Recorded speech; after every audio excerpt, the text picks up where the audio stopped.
नमस्कार, मैं हूं निश्चित दुबे। आप देख रहे हैं कैपिटल टीवी। तो बिहार की राजनीति में बयानबाजी फिर से शुरू हो गई है। ये कोई नई बात नहीं है, लेकिन हाल ही में सामने आई घटना ने विपक्ष की राजनीति के चरित्र पर गंभीर सवाल खड़े कर दिए हैं। क्या हो गया तेजस्वी प्रसाद यादव को?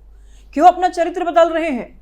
तेजस्वी यादव का ताजा बयान इसी विरोधाभास का सबसे बड़ा उदाहरण बनकर सामने आया है। उन्होंने एक और तो पीएम मोदी पर जमकर हमला किया है, जमकर बरसे हैं, लेकिन नीतीश कुमार के प्रति नरम दिखाई दे रहे हैं। और जब सवाल बाहुबली नेता आनंद सिंह को लेकर के पूछा गया तो वे पूरी तरह से खामोश हो गए। दोबारा पूछा गया तो कह रहे हैं कि जवाब हमारे प्रवक्ता देंगे। कौन प्रवक्ता? शायद वही कंचना यादव या फिर कोई भारती है, वो बयान देंगे। इस पर जवाब वो लोग देंगे। और यही तेजस्वी यादव है जिन्होंने कभी नीतीश कुमार को थका हुआ मुख्यमंत्री बताया था, पपेट बताया था। उन्होंने कठपुतली तक कहा था कि प्रधानमंत्री नरेंद्र मोदी के कठपुतली बन गए हैं। उनके नेतृत्व पर सवाल उठाए थे। यह तक कह दिया था कि दिन भर ये नशे में चूर रहते हैं। लेकिन आज वही नेता अचानक उनके प्रति नरम हो जाते हैं। क्या खिचड़ी पक रहा है? और यही नहीं, जिन मुद्दों पर वह पहले सरकार को घेरते थे, आज उन पर चुप्पी साध लेते हैं। एनडीए के नजरिए से यह केवल एक बयान नहीं, बल्कि विपक्ष की पूरी राजनीतिक सोच का आईना है। क्या तेजस्वी इस हाल में नहीं है कि कुछ बोल पाए? पारिवारिक कलह, लालू प्रसाद यादव को हाईकोर्ट से झटका लगा, उनको राहत नहीं मिली। लैंड फॉर जॉब स्कैम मामले में हाईकोर्ट ने कह दिया कि आपकी याचिका में दम ही नहीं है। पार्टी में कुछ अपने ही नाराज हैं। तो क्या तेजस्वी यादव थक चुके हैं, या फिर ये दिखाता है कि विपक्ष, ये दिखा रहे हैं तेजस्वी यादव कि विपक्ष मुद्दों पर नहीं बल्कि अवसर पर राजनीति करता है। जहां फायदा दिखता है वहां आक्रामकता, लेकिन जहां नुकसान की आशंका होती है वहां चुप्पी साध लेते हैं। यही आज के विपक्षी राजनीति की पहचान बन चुकी है। पीएम मोदी पर तेजस्वी का वार। बिहार की राजनीति में अगर हालिया घटनाक्रम को ध्यान से देखा जाए तो यह साफ हो जाता है कि तेजस्वी यादव का बयान किसी एक मुद्दे का नहीं बल्कि पूरी राजनीतिक रणनीति का हिस्सा है। सबसे पहले बात करें उनके बयान के स्वरूप की। उन्होंने प्रधानमंत्री नरेंद्र मोदी पर तीखा हमला बोला, लेकिन बात नीतीश कुमार की जब आई तो उनका रवैया पूरी तरह से बदल गया। यही नहीं, आनंद सिंह जैसे गंभीर और विवादित चेहरे पर उन्होंने कोई प्रतिक्रिया नहीं दी। विवादित इसलिए हम कह रहे हैं क्योंकि इन्होंने ही इनको लेकर के कई बयान दिए थे। यह विरोधाभास एनडीए के उस आरोप को मजबूत करता है कि विपक्ष की राजनीति सिद्धांतों पर नहीं बल्कि सेलेक्टेड एजेंडा पर आधारित है। अगर प्रधानमंत्री पर हमला करना है तो पूरी ताकत से हमला होगा, लेकिन अगर राजनीतिक समीकरण बिगाड़ने का खतरा हो तो चुप्पी साध लेते हैं। लेकिन सवाल यहां पर भी है कि आनंद सिंह पर चुप्पी क्यों, नीतीश कुमार पर नरमी क्यों? क्या अंदर खाने में कोई और खिचड़ी पक रही है? अभी तो कुछ समय पहले राबड़ी देवी भी कह रही थी कि जबरदस्ती इनको दिल्ली भेजा जा रहा है। एनडीए अवसरवाद कहता है इसे। अगर हम इसे पूरे मामले को गहराई से देखें तो सबसे बड़ा सवाल यही उठता है कि आखिर नीतीश कुमार पर नरमी क्यों है? इसका जवाब राजनीति के गणित में छुपा है। अगर खंगाले तो पता चलेगा कि बिहार में नीतीश कुमार आज भी एक केंद्रीय चेहरा है, जिनके बिना किसी भी राजनीतिक समीकरण को अस्थिर करना आसान नहीं है। और ऐसे में तेजस्वी यादव का नरम रुख इस बात का संकेत देता है विपक्ष भविष्य में किसी संभावित गठबंधन के दरवाजे खुले रखना चाहता है। हमने कहा ना, कुछ खिचड़ी पक रहा है क्या?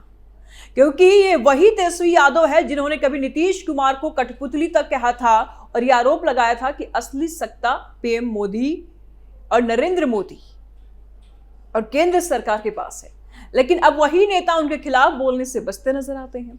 एनडीए के नजरिए से यह साफ तौर पर राजनीतिक सुविधा और दुविधा का मामला है, न कि सिद्धांत का। बात करें अनंत सिंह पर चुप्पी की।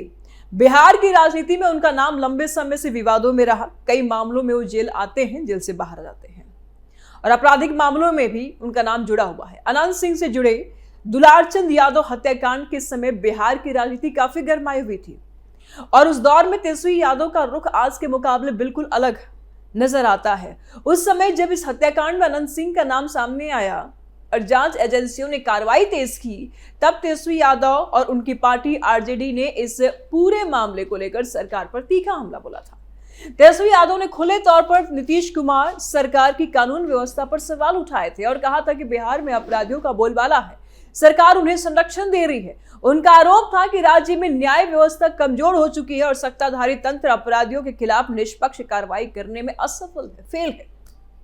उस समय आरजेडी ने इस मामले को जंगल राज नहीं बल्कि सरकार का संरक्षण प्राप्त अपराध करार दिया था और यह भी कहा था कि अगर किसी नेता का नाम हत्या जैसे गंभीर मामले में आता है तो सरकार को तुरंत और सख्त कार्रवाई करनी चाहिए, चाहे वो कितना भी प्रभावशाली क्यों ना हो। दुलार चंद यादव हत्याकांड पर बरसे थे तेजस्वी यादव का उस समय का पूरा राजनीतिक नैरेटिव कानून व्यवस्था को लेकर के आक्रामक था और वे लगातार नीतीश कुमार पर निशाना साधते हुए ये साबित करने की कोशिश कर रहे थे कि बिहार में सुशासन का दावा खोखला है। सुशासन की तो बात होती है लेकिन अपराध लगातार बढ़ते जा रहे हैं। उन्होंने ये भी कहा था कि राज्य में आम आदमी सुरक्षित नहीं है और सत्ता के करीबी लोग कानून से ऊपर समझे जाते हैं। उस समय उनकी रणनीति साफ थी, समझ में भी आ रही थी कि इस मामले को एक बड़े राजनीतिक मुद्दे में बदलकर सरकार को घेरा जाए और जनता के बीच यह संदेश दिया जाए कि एनडीए शासन में कानून व्यवस्था पूरी तरह से विफल है। लेकिन अगर आज तेजस्वी यादव इस मुद्दे पर काफी हद तक चुप नजर आते हैं, खासकर तब जब अनंत सिंह को लेकर चर्चाएं फिर से तेज होती है। अनंत सिंह बाहर आ चुके हैं जेल से, उनको जमानत मिल चुकी है, अदालत से जुड़ी खबरें भी कई सामने आ रही हैं, तो ये चुप्पी एनडीए के लिए एक बड़ा राजनीतिक सवाल बन गई है। चिंता का भी विषय है कि क्यों इतनी नरमी उसी अनंत सिंह को लेकर के इन्होंने खूब बयान दिया था और आज चुप है। एनडीए तर्क देता है कि जब विपक्ष में रहते हुए तेजस्वी यादव हर आपराधिक मामले पर आक्रामक रुख अपनाते थे तो आज वही तेवर क्यों गायब हो गया है। ये सवाल हम भी पूछ रहे हैं। ये सवाल केवल एक व्यक्ति या एक केस तक सीमित नहीं है बल्कि विपक्ष की राजनीतिक विश्वसनीयता से जुड़ा जाता है। राजनीतिक विश्लेषकों के अनुसार इस बदलाव के पीछे राजनीतिक समीकरण की मजबूरी हो सकती है, लेकिन एनडीए इसे चुनिंदा राजनीति और सुविधा के अनुसार बयानबाजी के रूप में पेश करता है। या हो सकता है तेजस्वी प्रसाद यादव कुछ और सोच रहे हैं, आरजेडी में कुछ और खिचड़ी पक रही है। हो सकता है महागठबंधन को लेकर के दरवाजे खुले रखना चाह रहे हैं।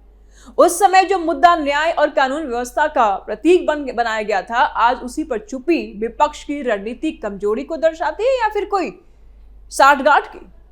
इससे ये मैसेज भी जाता है कि राजनीतिक बयान अक्सर परिस्थितियों और फायदे के अनुसार बदल जाते हैं, जिससे जनता के बीच भरोसे का संकट पैदा हो जाता है। और यही कारण है कि दुलारचंद यादव हत्याकांड केवल एक आपराधिक मामला नहीं रहा गया था, बल्कि बिहार की राजनीति में दोहरे मापदंड और बदलते राजनीतिक रुख का भी एक इंडिकेशन बन गया था, प्रतीक बन चुका। तेजस्वी की चुप्पी बना एनडीए की ताकत।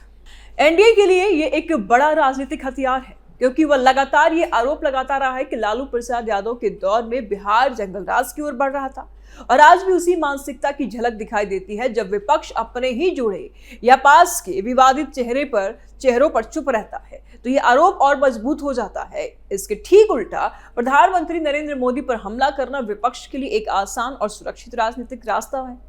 केंद्र सरकार पर आरोप लगाना, विकास कार्य को नजरअंदाज करना और सिर्फ बयानबाजी करना, ये एक पुरानी रणनीति है जिसे बार बार दोहराया जा रहा है। लेकिन सवाल ये है कि क्या ये राजनीति जनता को प्रभावित कर पा रही है। एनडीए का दावा है कि बिहार में केंद्र और राज्य के सहयोग से विकास की गति तेज हुई है, इंफ्रास्ट्रक्चर मजबूत हुआ है और योजनाओं का लाभ सीधे जनता तक पहुंच रहा है। जनता को कोई फर्क नहीं पड़ता कौन क्या बयान दे रहा है। ऐसे में सिर्फ आरोपों की राजनीति ज्यादा दिन तक नहीं टिक पाती है। अगर लालू प्रसाद यादव और तेजस्वी यादव की राजनीति को एनडीए के नजरिए से देखा जाए तो इसे परिवारवाद और विरोधाभास की राजनीति कहा जाता है। एक तरफ वे सामाजिक न्याय की बात करते हैं, दूसरी तरफ उनके अपने राजनीतिक फैसले पारदर्शिता और स्थिरता की कसौटी पर खड़े नहीं उतरते। तेजस्वी की रणनीति में रफ्तार की कमी। यह भी ध्यान देने वाली बात है कि तेजस्वी यादव के बयानों में निरंतरता की कमी आ रही है। कभी वे नीतीश कुमार पर सीधा हमला करते थे, कभी उन्हें बधाई देते थे और कभी उनके खिलाफ नरमी दिखाते हैं। यह बदलता हुआ रुख जनता के बीच में थोड़ा कंफ्यूजन पैदा करता है, सवाल खड़ा करता है कि कर क्या रहे तेजस्वी। क्या विपक्ष खुद अपने स्टैंड को लेकर के स्पष्ट है या कमजोर हो रखा है। एनडीए इसी अस्थिरता को अपनी सबसे बड़ी ताकत के रूप में पेश कर रही है। उसके अनुसार जहां विपक्ष खुद अपने रुख को लेकर के स्पष्ट नहीं है, क्लियर नहीं है, कंफ्यूज है, वहां वो जनता को स्थिर नेतृत्व कैसे दे सकता है। रणनीतिक दृष्टिकोण से देखें तो यह पूरा घटनाक्रम एक बड़े नैरेटिव की ओर इशारा करता है। एक तरफ एनडीए विकास, स्थिरता, सुशासन की बात करता है, दूसरी तरफ विपक्ष आरोप, विरोधाभास और अवसरवाद की राजनीति में उलझा हुआ नजर आ रहा है। बिहार की जनता अब पहले की तरह भावनात्मक राजनीति से प्रभावित नहीं होती है। कोई फर्क नहीं पड़ता जनता को आप क्या बोल रहे हैं और कैसे बोल रहे हैं, उन्हें अब विकास से मतलब है। वह विकास, रोजगार, कानून व्यवस्था जैसे मुद्दों पर जवाब चाहती है। और ऐसे में अगर विपक्ष इन मुद्दों पर स्पष्ट और सुसंगत नहीं है, अगर इन मुद्दों पर विपक्ष नहीं बोलता है, तो उसका नुकसान तय है। तेजस्वी यादव का हालिया बयान बिहार की राजनीति में सिर्फ एक बयान नहीं, बल्कि एक बड़े राजनीतिक विरोधाभास का प्रतीक बन करके सामने आया है। एक तरफ नरेंद्र मोदी पर तीखा हमला, दूसरी तरफ नीतीश कुमार पर नरमी और अनंत सिंह का जवाब उनके प्रवक्ता देंगे अनंत सिंह के ऊपर। तो ये कई सवाल खड़े करते हैं। ये सब मिलकर के विपक्ष की रणनीतिक कमजोरी को उजागर करता है। एनडीए के दृष्टिकोण से ये स्पष्ट है कि विपक्ष के पास न तो अस्थिर नीति है, न स्पष्ट नेतृत्व है और न ही एक समान राजनीतिक दृष्टिकोण है। और इसके ठीक उल्टा एनडीए खुद को विकास, स्थिरता और जवाबदेही के मॉडल के रूप में प्रस्तुत करता है। आने वाले समय में बिहार की राजनीति का भविष्य इसी बात पर निर्भर करेगा कि जनता किसे चुनती है, विरोधाभास और बयानबाजी की राजनीति या विकास और स्थिरता की राजनीति, क्योंकि जवाब तो जनता ने इस बार तो दे ही दिया, अब 5 साल के बाद फिर देगी। देखते हैं क्या कुछ निर्णय लेती है। लेकिन मौजूदा घटनाक्रम ये जरूर संकेत देता है कि विपक्ष अभी भी अपनी ही बयानों और रणनीतियों के जाल में उलझा हुआ है, कमजोर पड़ रहा है, फंसा हुआ है, जबकि एनडीए उस स्थिति का राजनीतिक लाभ उठाने के लिए पूरी तरह से तैयार बैठा हुआ है। अपनी राय जरूर दें कमेंट बॉक्स में। वीडियो को लाइक करें, ज्यादा से ज्यादा शेयर करें, चैनल को सब्सक्राइब करें। जल्द मिलते हैं नए अपडेट के साथ। दीजिए इजाजत, नमस्कार।